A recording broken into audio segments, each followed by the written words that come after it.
We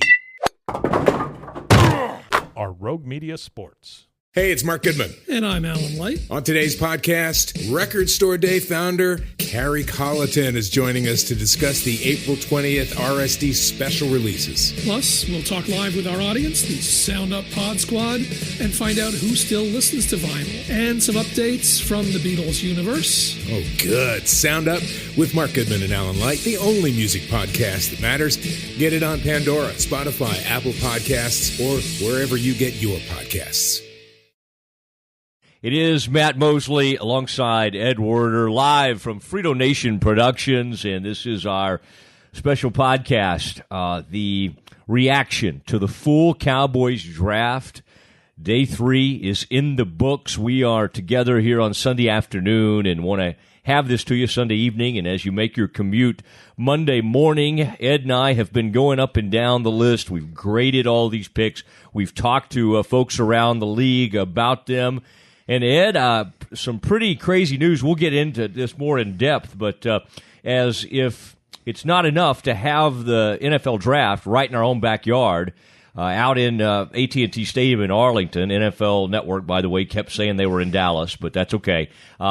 Did the Jason Witten news, which comes right a little before noon on Friday. Ed, we knew Jason had been mentioned in relation to some of these broadcasting jobs. How shocking or surprising was that to you when that news came down from Chris Mortensen, who happens to work for ESPN? Well, clearly it's an inside story. I mean, ESPN is not a casual observer of this. They know what's going on because they're the ones negotiating with Jason Witten for the Monday Night Football role.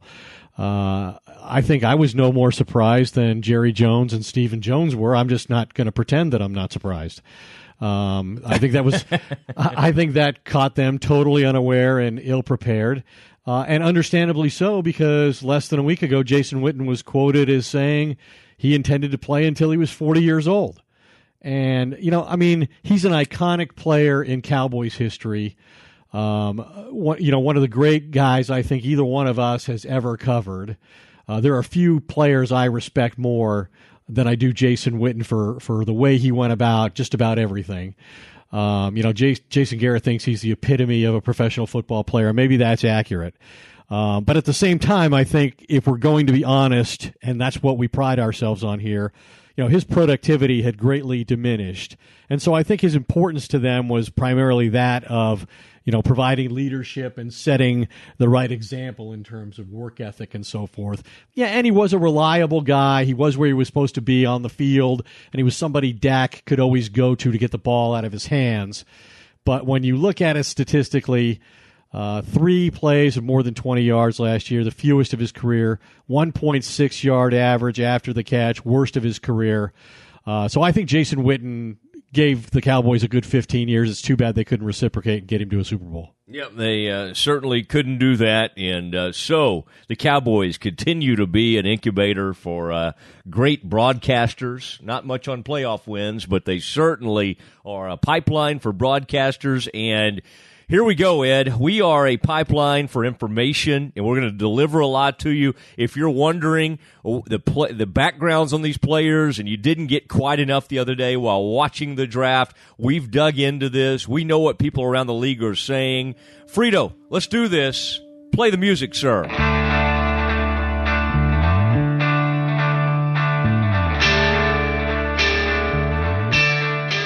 And there it is, and we're happy to be with you live from AT&T Stadium. Appreciate Mark Murray and the fine folks up there that offered up their suite to us, Ed, and they didn't leave much in Frito. the way of beverages and okay.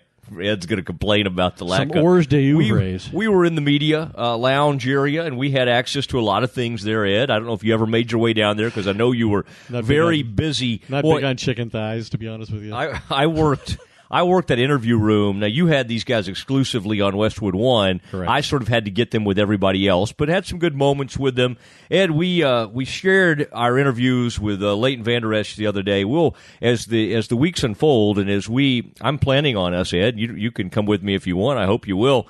I even hope Frito how many will more come out times there. you give me the rap sign on the rest of this podcast. Right now, I'm going to give it to you. The rookie camp. We're going to go out there. We're going to visit with some of these guys. I want to get into some of this, but Ed, I think it'd be very appropriate. You were just sharing some really good information on Jason Witten. News comes down Friday, and I find this pretty humorous. Not that Jason's going to do this, and great for him. I did talk to some of our buddies from ESPN. I mean, it's interesting to see what they've been through. They went after Peyton, which everybody's done. That who you choose to believe, and you know this guy really well, Ed. I don't know. You and I haven't talked about this. I don't know if you've talked to Brett Favre since all this. It was portrayed that Brett Favre either backed out of this deal or tried out for it and failed miserably. Yes. I don't know which one I believe. Do you have any information on Favre's involvement in this ESPN Monday Night Football analyst tryout? Well, I know that he put a great deal of thought and preparation into the audition that he had, which was, I think it was calling the Tennessee-Kansas City playoff game with Joe Tessitore, the new Monday night. Tessitore. That's what I said. Did I? You just added a few more things. That's okay. Yeah. Italian people do that. Anyway, he put a lot into this, and I think he was horrified to see that publicly some insider was claiming that he had performed miserably, and that was the reason ESPN decided not to hire him. I find that awfully difficult to believe. The ESPN has a new president, Jimmy Pitaro. I would think that one of the great things you could accomplish if you're him in this new career replacing John Skipper would be to land somebody like Brett Favre to headline Monday Night Football. So I'd think there were probably other reasons that factored into the fact that Brett Favre decided to stay behind, closed doors and high walls at his mansion in Mississippi. So, and I doubt he thinks this was a very good experience that he had, and it might make him more reluctant to go after our jobs in the future. You and I have had a lot of conversations, and I've known Jason Witten since he stepped off the bus in 2003 at training camp, and I was covering a beat for the morning news at the time. You were already at ESPN, Ed, and we've both known him really well over the years. I think he's become more and more comfortable in front of the media. I think I even complimented him recently. I know this meant the world to him on some of his commercials that I thought he'd become much more natural and kind of funny in them. I will say this. I never thought in a million years, I thought Jason would be a good candidate to be a coach at some point. His name even came up in relation to the Tennessee opening when that became just a major chaotic situation. Jason Witten's name was mentioned with that. I never saw him as a broadcaster. I hope it works out great. If they think they're getting Dandy Don, they're not. I mean, he's just not. He's a very upfront. He's a great dude. I mean, he doesn't have all the quips like Tony. I mean, in some sense, Tony has paved the way. It's like Tony got so many rave reviews that it's kind of like, wait, this is Tony's best friend, and this guy's a eventual Hall of Famer. I mean, and you can certainly make the argument that he's had a more accomplished career than Tony, football, on the field. And so, but I just don't. He's not really in Tony's league in my mind as a potential. Yes, and so I think I'm a little worried for Jason. I mean, and partly because of how much I like him. Now, should I be worried for a man who's probably going to end up making what? What do they pay him to do this? $2 or $3 million? That's about what they were paying me, I think, or maybe a little more. He's going to get. I thought it was like $4 million, but okay, he's going to get order money. Isn't that about what Tony's getting? $4 million from CBS. He's doing well. Yeah. I don't think he'll quite get that. I think they can get Witten for obviously less than they could get Peyton. There were rumors that Peyton Manning was pushing it up there around $10 million a year, which is just insane to think about. With all the cord cutting and all the things we've heard about. But somehow, Ed, they always find the money when they need it. Well, they've always had the ability under any circumstances to make what they consider to be unique hires. And obviously you have to have a strong presence, or you want to have a strong presence in the Monday Night Football booth, because that's their showpiece NFL event. And if they're going to remain an NFL partner, I think they want to show that they're committed to doing it well, even though you can certainly fairly argue they don't get very high-quality games on a regular basis. As far as Witten's prospects, I think generally I agree with you. What's unique about the position is, you've got to have the ability to analyze the whole game, both sides of the ball, every position. And usually that requires a guy who's been a quarterback, and not only because they're better known by the audience, but that's kind of their job as a quarterback is they know what everybody on offense is supposed to do, and they've got to have a keen awareness of, what the defensive players are supposed to do. And that's not inherently so in the tight end position, but I think Witten is unique in his football intellect, and I think he's a guy who, from my experience, has always been a straight shooter. And he doesn't mind being quoted about it. I think he, of all the players we've dealt with out there, certainly in this most recent era, the Romo era, I would say he's the most honest player that I've come across out at Valley Ranch on a regular basis. I think he gives an honest assessment of his own performance. I think he's willing to call the performance of others into question when that's merited. So I think he could succeed quite well. I think he's got I think people are going to like him. I think they have a positive impression of him as he goes into the booth. But it's tougher if you're not a quarterback, in my mind. I think you're totally right about the quarterback thing, and I think it's incredibly tough to follow Romo. Whether you think Romo's all the praise was a little overblown. Some people do believe that. I've talked to people at other networks that say, okay, he's getting a little too much credit. What he does bring is a ton of passion, excitement. He calls out plays. Now, some people think, okay, that's overdoing it a little bit. Witten's not going to quite have that much energy. He's not going to predict plays, and so he's not going to be Romo. If they think they're getting Romo, they're not. Now, those guys are great friends, and they're both good people, and we like them both. They're just not getting Romo. Now, let's get into what people I think are dying to hear about. To follow the Witten thing just a little bit, and then we'll get right into. I want to get your Vander Esch thoughts. I did talk to someone who was in the Cowboys war room that swears that when it got to 49 and the Eagles jumped in front of the Cowboys and took South Dakota tight end Dallas Goedert, and you hit on this. Or is it Gadert? I'm going to go with Goddard. You hit on this. Yeah. The Cowboys do not want to portray that they got caught flat-footed by this Witten thing, but it certainly seems like they did. Now, what they said is they were laughing when the Eagles did this because the two players they were thinking about taking at 50 included the player they eventually took, Connor Williams, and a defensive player, that they were not going to take Dallas Goedert. But, hey, most of America kind of thought Cowboys, because of what happened to Witten, were sitting there in the second round thinking, we need a tight end. We need a tight end. Were you the Connor Williams pick, Ed, now that you've kind of talked to folks, and then I'll let you know what I'm hearing, what do you think about that pick at 50 and the value in getting another offensive lineman who some thought had maybe a first-round grade on him? Well, I mean, you look at the tight end situation, and, if Witten follows through and retires as everybody expects, and I talked to somebody today who said the expectation is that'll happen at some point this week, they've got Jeff Swaim, Rico Gathers, and Blake Jarwin. Those three players have combined for 9 regular season NFL catches, all by Swaim. So they clearly have a need for a tight end. I mean, his shoulders have to be pretty tired from carrying this group. He stopped out at a recent radio event I was at last week. Anyway, so absolutely, you would think that Goedert would be in play for the Cowboys. They're in a very bad situation that this news broke and alerted everybody in the league to the fact that they were going to need a tight end. And that's why a team like Philly, which obviously believed it, and they could see it was a credible point of view, that they went in front of Dallas to ensure that they got it. Whether Dallas was going to get him or not, he's now on a division rival, and he was the first tight end taken, and the Cowboys did have positional need, and they demonstrated that because they took a tight end later in the draft on day 3.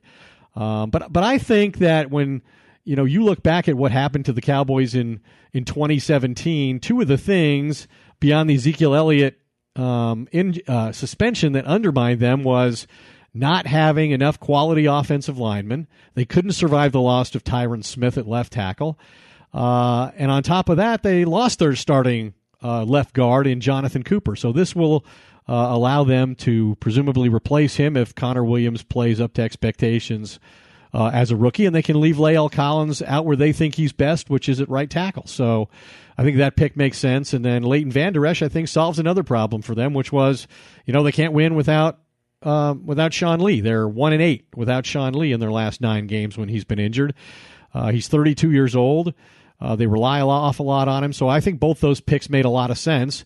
And, we'll see. We'll see what kind of player Goddard is. Maybe they should have taken the tight end instead of the offensive lineman. That remains to be determined. But I think their pick makes sense. All right. This team continues to build through elite or premium picks on the offensive line. It's something they started with Tyron Smith. They've been very committed to it. And you're right. I think this is a plug-and-play guy. You put him in there at guard to replace Jonathan Cooper, and then you leave Lyle Collins out there, and you just hope. And I thought that was interesting, Ed, that Jerry admitted. You rarely hear a GM. Now, this is the rare GM who's also the owner, but you rarely hear anybody in this business admit to one regular season game riding herd over an entire decision-making process in a draft. And it just sounded like, from hearing him Friday night, that Atlanta game where they were just absolutely embarrassed, and I believe that 8 sacks, and that player is over with the Patriots now. I believe left Atlanta in free agency. And Adrian Claiborne, yes. A totally average player who beat the Cowboys for 6 sacks before the coaching staff removed the player at left tackle from the game. And I would say those coaches you're talking about cringe each time Jerry keeps bringing that up, because as much as you might want to point at the poor player that'll never emerge again, Chaz Green, I'm not saying you do, I'm saying as people might do, that was a coaching that was a coaching crisis that they didn't address, and it was an embarrassment to the organization. And Jerry makes reference to it in defending the Connor Williams pick, and acts as though that failure by the coaching staff, which was obvious to all, played a significant role in the offseason decisions they made on the coaching staff, and yet the head coach and the offensive coordinator were not held accountable for it.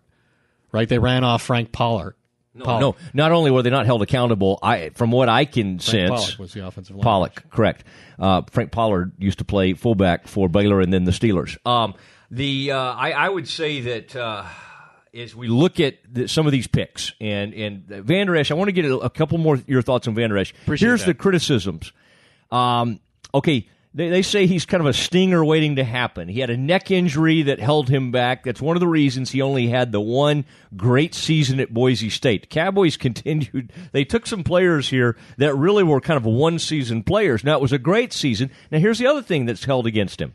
8-man football. He didn't have your typical high school experience. Now, I had someone, a scout, try to tell me today, well, maybe that's the fact he hasn't been, it gives him more room to sort of develop and all that kind of thing. The fact that he was an 8-man guy, and then he became the name that was thrown at me, and I've used this before, it was Jack Pardee. Now, should we really be pulling out names from like the 1950s or 1960s to support picks? Probably not. Anybody who knows what a podcast is and is listening to it does not know what a Jack Pardee is. I think that you're wrong there. We have an older crowd than you will, or a more mature crowd than you believe. But Jack Pardee was a famous 6-man football player who went on to have a decorated NFL career and then a coaching career. Leighton Vander Esch touches all the bases in form of measurables. I mean, what is he? Ed, he's 6'4". He's big. He's tall. 260. He is kind of that angular, lanky type player, the thumper, the kind of player Bill Belichick has really liked, and they think he can be a player for a long time. And what I think is they think he can be a starter for a good amount of time, and they think there's potential to become a special type player. And they need, honestly, with Sean Lee at age 32 and having all those injuries in his past, they need his eventual successor. And they need it to be Leighton Vander Esch. And the player who's most going to be affected by the draft choice of Leighton Vander Esch at 19 overall in the first round is Jalen Smith. Because everybody I talk to sees Leighton Vander Esch as the classic middle linebacker in Rod Marinelli's defense. And the name that gets evoked is that of Brian Urlacher. 3 different people that I talked to said this guy is an Urlacher type of player. Now, Brian Urlacher just went into the Pro Football Hall of Fame, and he played on some of the best defenses that the Bears have had since the great '86 Bears defense. He's a first ballot Hall of Famer, so he's got a long way to go and a lot to accomplish before he justifies such comparisons. But he has that sort of skill set. In fact, that guy, by the way, Ed, before you get to that, it's not like he played at a great, like one of the greatest universities programs out there. Covington, he's a Lobo. He's from a small school and small town as well.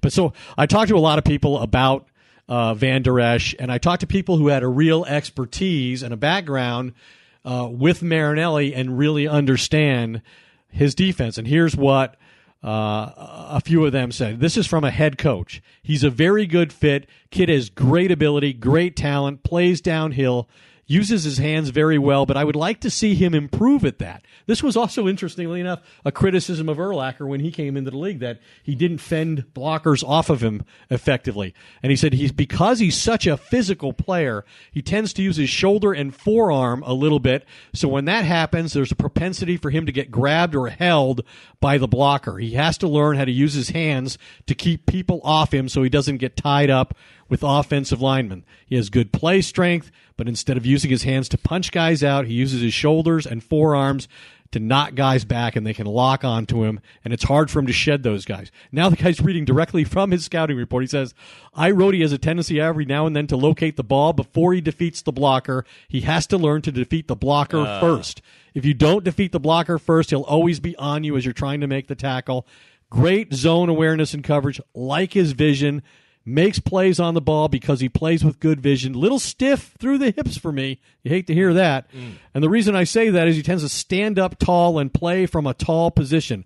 I'd like to see him in a better linebacking position. Bend his hips, bend his knees, be more fluid, move more fluidly, but thinks it's just a matter of learning how to do it properly. And I said, well, does he remind you in any way of Luke Kuechly? Because that's another guy he's been compared to. He said, and he brings Kuechly up a lot himself. He was watched a lot of film of him and that kind of thing. He said he reminds me more of Brian, meaning Urlacher. He really does. So that's what I think the real takeaway is. I think everybody believes he's a 3-down player, and I think we all know that the Cowboys invested way too much hope in Jalen Smith last year. You know, they got in a bad situation. They desperately, obviously, want to justify Jerry taking him in the second round, 2 years ago. He's going into his third season now. And he wasn't ready because of the horrible knee injury and the nerve damage that he was trying to overcome, and he physically wasn't ready, wasn't up to the challenge, and teams exploited him. And they're right to make a move that prevents that from happening now, especially now that they don't have Anthony Hitchens. And the only thing I would say, two things, okay? We'll always watch Derwin James' career, the dynamic safety who fell unexpectedly to 17 and wonder, should the Cowboys have made a move? Was he a dynamic enough player to come up and get? And then also at pick 22, Rashaan Evans, the inside linebacker from Alabama. That is a guy, Ed. Now, here's the argument I would make is this. The Urlacher thing is interesting. If they think he can become, not Urlacher's career, but someone that would play that style and be that kind of a dominant player, I think they're betting on this kid, Vander Esch, for the next 2 or 3 years when, to me, Rashaan Evans is the better player immediately. Why do I say that? Because he's been with Saban. He's played a little more football. He comes from a more conventional high school. Now, the only thing people say about Alabama players, you've heard the same thing, Ed, they think Saban beats these guys into the ground. And some of them almost show up, and they've just been beat up so much. Sometimes they can have a hard time and Evans recovering. Evans had injuries last year because I know when I talked to him after he did get selected, one of the things he mentioned that he thinks hurt him was his refusal, both at the Combine and at his pro day at Alabama, to run a 40. Teams are concerned about whether he has enough speed to play 3 downs in the NFL at the linebacker position, and he kind of stood on his game tape. He didn't want to run until he was fully healthy and post a bad time that, in his mind, would confirm the concerns they already had, as unjust as he might think they were. So he didn't run, and I think that hurt him. I do the same thing with radio stations. Ask me to audition for stuff. I stand on my game tape. That's what Favre should have done. I say, you go listen to the stuff I've done for years and years, and you'll they ever know. Come back when they do that? You'll know where I stand. Once they listen to your tapes, do they come back? They never talk to me again. Although we ran into some radio people. I don't know if I can mention, but Ed, I think you should not. I think you and I are being looked at by so many different networks as we speak. Okay, Michael Gallup. Wide receiver, Colorado State. Let's start working through some of these guys. Some great information, Ed, especially from you on Leighton, Vander, Esch. I'm going to try to kind of weigh in on some of these guys as we go throughout the draft. There's a reason, by the way, Bo Scarbrough, player from Alabama, made it down to the 7th round, but I'm kind of enamored with that guy because as far as just a big bruising between the tackles kind of player, he could actually help you. Here is what I want to say overall. This is what the Cowboys are hoping.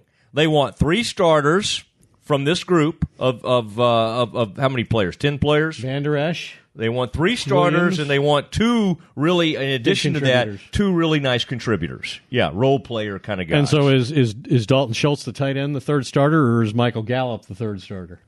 Well, it's a great question. I think off the bat, I think Schultz might make more of an immediate coming from Stanford and being a little more advanced in what he knows than Gallup, but I think eventually those first 3 picks are supposed to be your starters. Right. And let's talk a little bit about Michael Gallup. Okay. He went to Colorado State, had 83 catches this past season, got around 1,500 yards. Really a breakaway threat. If you watch him in space, can certainly has a run after catch ability. Ed, when I talk to scouts about Gallup, there's no real huge issue or downside other than he's a JUCO guy. He's someone that comes from the spread offense. And like a lot of guys that come from spread offenses, there's only, you got to decide as coaches, how much do we want to give them? Do you line them out there at the X, and do you say, we're just going to give you a couple things to think about. Here are 2 or 3 things. Here are 2 or 3 routes. You just do these things. And the only downside to that I've been told is, what if there are injuries during the year, and at some point you need them to do more than that? So the Cowboys will have to decide from a coaching standpoint, do we throw the kitchen sink at them and let them learn everything and then kind of pare it down and hope some of it sticks? Or do you really simplify this thing? This is not this guy's not going to enter the league as an efficient route runner like, say, Calvin Ridley would have. Which they had their choice in the first round. They could have taken they could have been the first team to take a receiver, which would have also made sense given that they decided to release Des Bryant. And now they're effectively, Stephen Jones is admitting, hey, we're playing without a number 1 receiver this year. We're not going to have one. And I think the thing you have to keep in mind when they draft a receiver like Michael Gallup is, Des Bryant was a 24th overall pick. So he was a late first-round pick. And in his first season, he caught 45 balls for 561 yards and 6 touchdowns. So he was not a finished product yet either. He didn't come in and have a huge impact like he would 2 or 3 years later. Michael Gallup was pick 80, so let's not assume that he's going to come in here and easily replace Bryant. I think the one criticism that came across to me in talking to people who evaluated him as NFL scouts was he didn't play to his timed speed. He runs 4.4, but it doesn't look like that in terms of his ability to separate from defenders, but he is a physical, strong receiver, and he plays that way. And I think the other markdown for him is the conference in which he plays. Obviously, there's not a lot of defense played in college football other than the SEC, and there's certainly very little played in the conference that Colorado State plays in. Yeah, the ACC will play a little bit of defense on you. Big 12 certainly not known for its defense either, and that's what takes us to a Big 12 defensive player. Cowboys begin the 4th round, pick, I believe it was 116 overall. Dorance Armstrong, announced by Gil Brandt, the legendary Cowboys, the former director of personnel with Tom Landry, and of course Tex Schramm is the GM at that point. They were the triumvirate, and as only Gil could, you hear him, he kind of changed that name up. Dorance Armstrong Jr., and then Gil added a little bit. He's a local guy, and Dorance is local in the terms of he is from Houston. Went off to Kansas. Ed had put up big numbers, had 10 sacks in 2016 for Kansas. And one of the questions I was asking, he's defensive end, about 6'4", 257, 260. One of the questions I was asking of folks was, okay, how much of this was happening when games were out of hand? He played for a horrific team. I mean, they were like 3-33 in the seasons he was involved with them. He was going into this past season, by some people's estimation, a Big 12 preseason Defensive Player of the Year candidate. Okay, that's how much. I'd rather have the guy who's the postseason Defensive Player of the Year. Well, winner. And sadly, he only ended up with a couple of sacks. Yeah.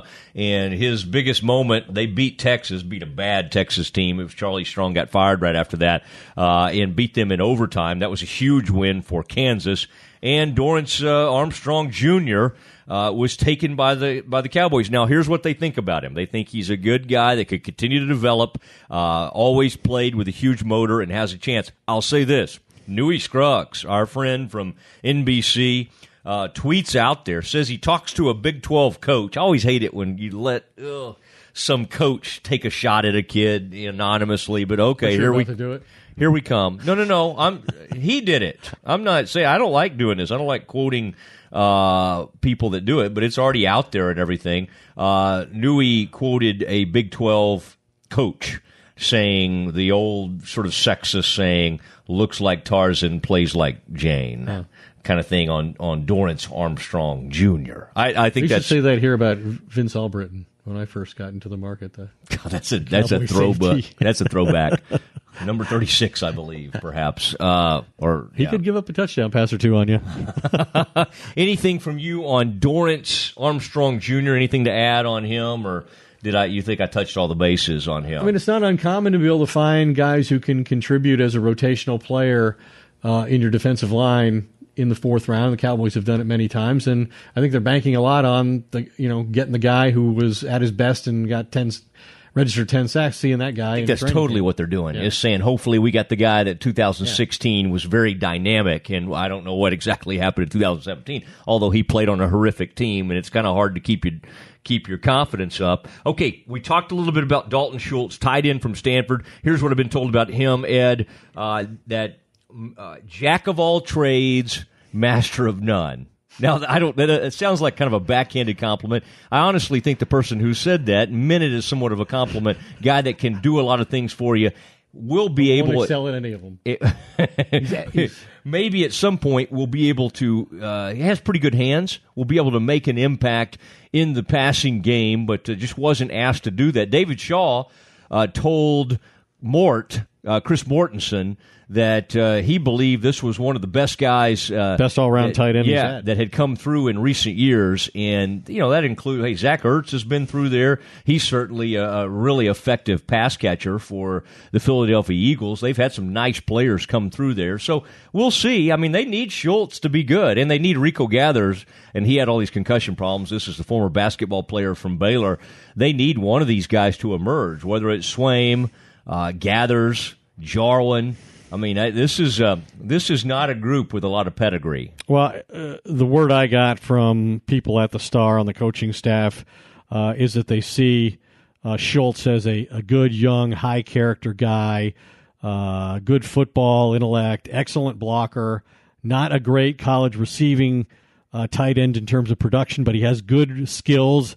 They like him. They think he can be somewhat versatile. I think it's interesting to note that he had no drops from the 28 throws sent in his direction last year at Stanford. So it's encouraging that, it's hard to find a Jason Witten. I mean, there aren't a lot of tight ends who are inline blockers who also have a significant ability to catch football in the offense like Witten does. That's what really made him unique, and that's why he had a better career than a guy like Dallas Clark. Witten could do something that was very unusually excelled in every phase of the game. He was a jack of all trades and master of all. To compare him to Mr. Schultz as he walks in the door. Yeah, and Schultz said all the right things, said he'll hopefully learn and not trying to fill the shoes of Witten, but will emerge. Okay, fifth round, interesting. Mike White, quarterback out of Western Kentucky. Cowboys not known under Jerry Jones for drafting a lot of quarterbacks. Tony Romo famously was undrafted and the only quarterbacks taken during his era. You had Stephen McGee, who was taken in the 4th round, and then obviously Dak Prescott was taken in the 4th round, and now Mike White. And before that, boy, they had gone years. Before Stephen McGee was selected, you had to go all the way back to Quincy Carter, who was taken sadly in the 2nd round in 2001, and obviously that would dissuade you from taking quarterbacks, I got to say. That's right. Mike White started at South Florida, was beaten out there by Quentin Flowers, who ended up going later in the draft. He transferred and then put up huge numbers at Western Kentucky. And one thing I'll say that's really nice about him, he's one of the few quarterbacks that went back-to-back over 4,000 yards. Hilltoppers put up a lot. You know, they lost their coach, and they were very upset about losing that coach. You remember their coach, Jeff Brom, highly regarded coach, left there, and a lot of the players were upset, and they said Mike White kind of held everything together and then went out and had another excellent season. Did not throw, completed a great percentage of his passes, about 65%, and did not throw a lot of interceptions. He does not move. You talk about, does he move in the pocket? No. He's one of those old school, no mobility, huge arm, can make all the throws. And the knock on him, why did he go to the 5th round? Well, he has a little problem with his internal clock. He likes to stand back there and hold the ball a little long, and that's something in the NFL you're going to have to get over, and you have to get over pretty quickly. Not when you're playing behind the best offensive line in the history of football. So there you go. I think the thing that's most encouraging about him, and it'll be interesting to see if he plays well enough in the preseason to merit a roster spot and force them to keep 3 quarterbacks, which is something they've rarely done. But he's a guy who protects the football, even though he tends to hold it too long. Look at his record over 2 years at Western Kentucky: 63 touchdowns, just 15 picks. Romo throw that in half on you. So, so that's pretty good.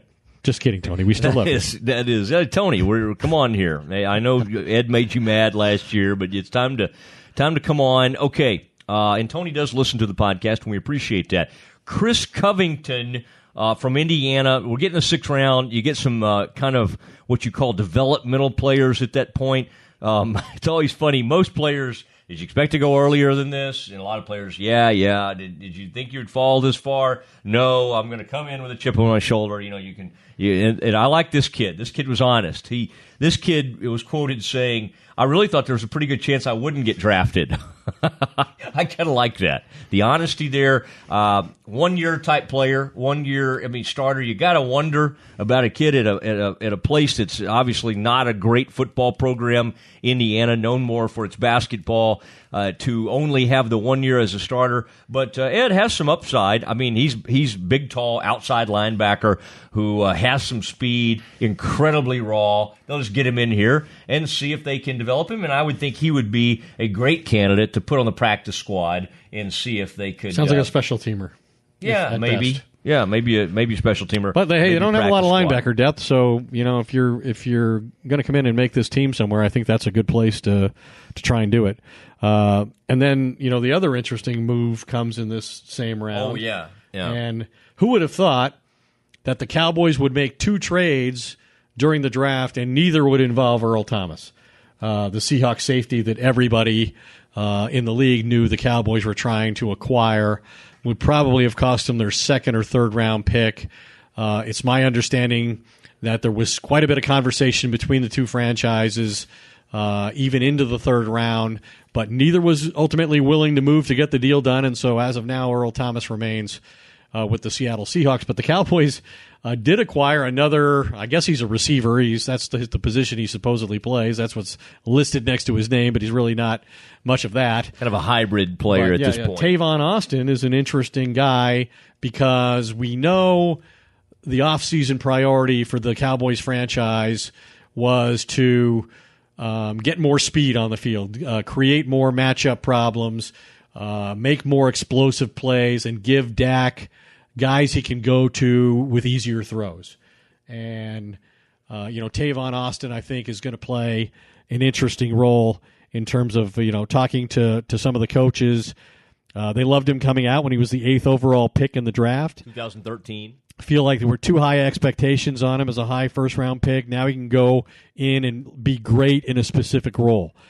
Fits the multi-dimensional weapon role we need. Can play some running back, some wide receiver, gadget guy, returner, perimeter screen type player, etc. And then all caps with an exclamation point, speed. That's what they want him for. Yeah, they want him to be a more souped-up Lance Dunbar. Other teams have been able to. Darren Sproles is someone that's still with the Eagles and continues to have a long career. Reggie Bush kind of was turned into more of a guy that you get out in space, try to throw the football to. Other players have been able to do that. Woodhead became a little bit of that player over the years, and so the Cowboys hope that they can kind of reclaim. He's saying he had a wrist injury that really held him up last year. I also think Sean McVay, he just never was able to prove himself to him. They had the new coach, and he just didn't figure into the plans much. The thing that troubles me about Tavon Austin is the Rams not only, a different coaching staff invested a high first-round pick in him, as we said, 8th overall, but secondarily, they re-signed him to a pretty significant deal last offseason, and as creative as Sean McVay proved to be, he could not make an effective player out of Tavon Austin to the point that he could routinely get him the ball and he would produce the desired results, and they would want to keep him on the team. I mean, I think he only had 13 catches. He had like 50 carries. 59 carries. So obviously he has a lot of flaws as a receiver. And as a return guy. I mean, at one point early in his career, he had some punt returns for touchdowns and was dynamic in that aspect of the game, and he just kept fumbling the ball. That last year, he lost that role 5 games into the season because he kept putting the ball on the carpet. Or the grass that they have out there right now. Yeah, certainly. He needs to. He's stadium in Carson, California. He's got to hold on to that. Now, I do want to say the other thing, Ed, and you noted there were 2 trades. Ryan Switzer, who, you remember this time last year, people were talking about the tattoo that he had on the inside of his lip, and people were very excited about this. Yeah, he was a 4th-round pick. Yeah. Okay, interesting guy out of North Carolina. And so basically, Tavon Austin, there's a picture that Tavon Austin and Switzer after last year's game. A jersey exchange. A recent game. Yeah, they had a jersey exchange, and now he has been traded to the Raiders, and the Cowboys pick up a 2016 second-round pick. And he'll come in, and he started 13 games for the Raiders. His, what is that gentleman's name, Ed? Jihad Ward, I believe it is, Ed, and kind of an interesting name for a young man, but former second-round pick, 13 starts, and his rookie season, so they'll see if they can throw him in the rotation. This team loves a defensive lineman that is 6'6" or above. Well, and a guy who, like you said, had some value as a recent, high pick, a second-round pick.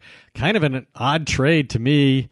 Obviously, John Gruden's going in there as the new head coach of the Raiders, and he's, making a lot of roster changes because he wants, certain kinds of athletes on his team that maybe didn't fit the previous profile under Jack Del Rio. But odd that you would trade a young defensive lineman with any kind of promise for a slot receiver who really hasn't proven that he can even play in the NFL. So I don't see how the Cowboys have a lot to lose there simply because Switzer never really got on the field to any great extent last season. It was hard to see him ever being more valuable than Cole Beasley, and now with Tavon Austin, another small receiver on the property, it gets all the more difficult for Switzer to get any kind of playing time. All right, I want to be a professor right now and give out some grades, and I'm just going to give an overall grade. Ed, I don't want to put, if you want to give a grade, great. If you don't, if that's not, your cup of tea, I understand. I'm going to give this team, I thought it was workmanlike. I thought it was solid. I give it a B- on this draft, mainly because if you're going to make this thing Dak friendly, you got to add some firepower, whether that's moving up, or you wouldn't have to move up. You could have stayed right there at 19 and had any of these first-round wide receivers. You had DJ Moore, obviously the wide receiver from Maryland, and has great run-after-catch ability. And then Calvin Ridley, a very efficient and smooth route runner. Those receivers went in the first round, and then Gallup intrigues me. I certainly have nothing against the young man. I just don't think he helps immediately. He might be sort of in the rotation, but boy, you talk about a committee. There's not really a pressure player at tight end in terms of putting pressure on a defense.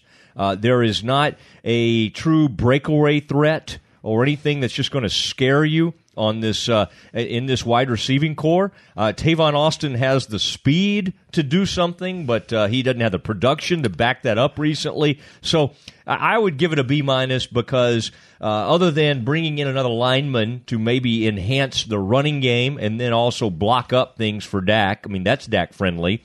There's no speedsters, and I just think some other teams went out there and said, let's give our quarterback some weapons. And then some teams said, hey, let's not only go draft a quarterback like the Steelers. You see what they did?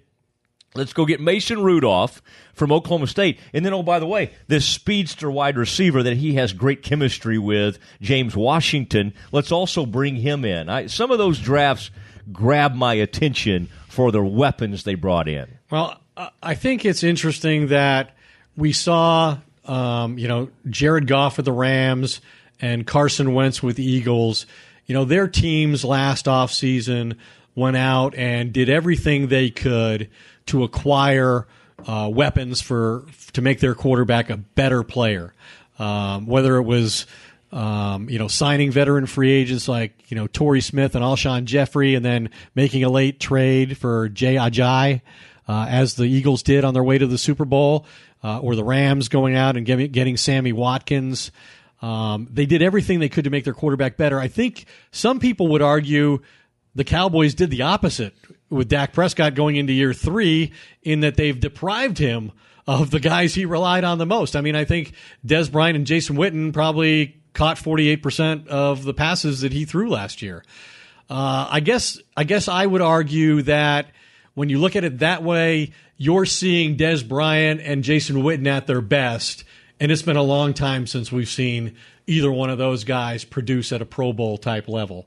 And so I think fortifying the offensive line makes a lot of sense, because that's what this team's identity is on offense. Their identity is going to be run the football with Zeke Elliott. And the only thing I don't like about the Tavon Austin experiment is I'd rather see them throw the football more to Zeke than throw it to Tavon Austin.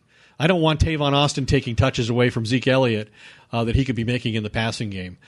So hopefully they can figure out a way to those guys can complement each other. Well, hopefully, yeah. Yeah, but maybe put them both in there. And I think for a while, people are going to compare the careers of the two receivers that the Cowboys could have had, DJ Moore and Calvin Ridley, against Leighton Vander Esch. And I would just remind people that this comparison was made when the Cowboys decided to draft DeMarcus Ware ahead of Sean Merriman. And Merriman, for maybe 2 or 3 years, was far better player, far more productive. But the guy who had the far better career and ultimately won a Super Bowl ring, although not here, was DeMarcus Ware. So I don't think you can make these judgments too quickly. I think what the Cowboys have done makes a lot of sense. I give them credit for going out and being resourceful in terms of making trades in addition to making picks. They went out and acquired a couple veteran players. So I'm going to give Jerry and Steven and Will McClay a solid B. Okay, a B. Ed goes with a B. I go with a B-. Ed, I kind of thought this draft, what happened is in the 6th round, the Cowboys got a little bored, a little punchy, and just kind of started taking projects, and then literally said, later in the 6th, they said, is there any player from Boise State left on the board? And so then they took Cedrick Wilson, the wide receiver, and then they woke back up and said, you know what, we're getting toward the end. We got feel a little bit more in our some juices flowing. That's good, because that means instead of giving Jerry the 2nd round pick, they gave him the 6th round pick. Go amuse yourself. Go pick somebody that we've never heard of, who has some terrible flaw or injury he's trying to overcome, and you make that pick, and we'll handle putting the football team together. Yes, I like that. I like your angle there, Ed. It is the Doomsday podcast. This is a draft special. We'll continue to be with you, and looking forward to introducing you to some of these players, and we'll be grabbing these guys and for some interviews and that kind of thing. And hey, I hope Michael Gallup can exceed my expectations and be able to contribute a little sooner than possible. But this draft doesn't blow me away. But as I said, workmanlike and I think fairly solid. Ed, is there anything else you want to add? There's no man who takes more notes. I want to compliment you on your Westwood One work. I talked to the czar of that community, Howard somebody, Deneroff, and he said that you performed admirably. And I didn't hear that from Ted Emmerich, but I know Ted would have. I know Ted would have agreed. I know he's a follower. He's a good man. No, he is a good individual. And I just want to thank everybody before you sign us off, Ed. I want to thank everybody who listens to us, supports us, and we want to give a lot of people opportunities to continue to support us. Ed, is there anything you want to sign off with? Well, the last thing I would say is, this is a potentially big week for the Cowboys because a guy who's going to be in the Ring of Honor and in all likelihood the Hall of Fame very early on, Jason Witten, is likely to announce his retirement and make that decision final this weekend. When he does, I believe the Doomsday podcast, through my unrelenting efforts, is going to produce an incredible guest to reflect on Jason Witten's career. Man, I cannot wait. I already have the greatest Jason Witten anecdote that any man in the media currently possesses. I could have done it on this show, but I think I'm going to save it for that one. Okay, that's fine. Yeah, and I'm excited, and you can always reach out to us on our Facebook. Ed is at Ed Werder, RFA. I am at Matt Mosley. Remember, Frito Nation Productions does just an incredible job tweaking all these things and editing all the inaccuracies that I provide. There was one big edit today. It's a wonderful. That's right. What is that young man's name? Jihad. Man, I can't wait to see young Jihad get out there and do his work.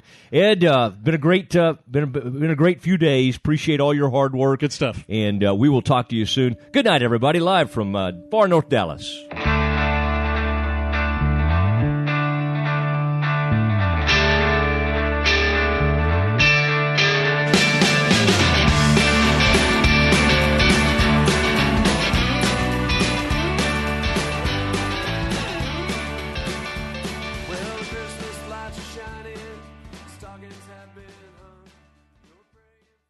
Hey, it's Mark Goodman. And I'm Alan Light. On today's podcast, Record Store Day founder Carrie Colleton is joining us to discuss the April 20th RSD special releases. Plus, we'll talk live with our audience, the Sound Up Pod Squad, and find out who still listens to vinyl. And some updates from the Beatles universe. Oh, good. Sound Up with Mark Goodman and Alan Light, the only music podcast that matters. Get it on Pandora, Spotify, Apple Podcasts, or wherever you get your podcasts.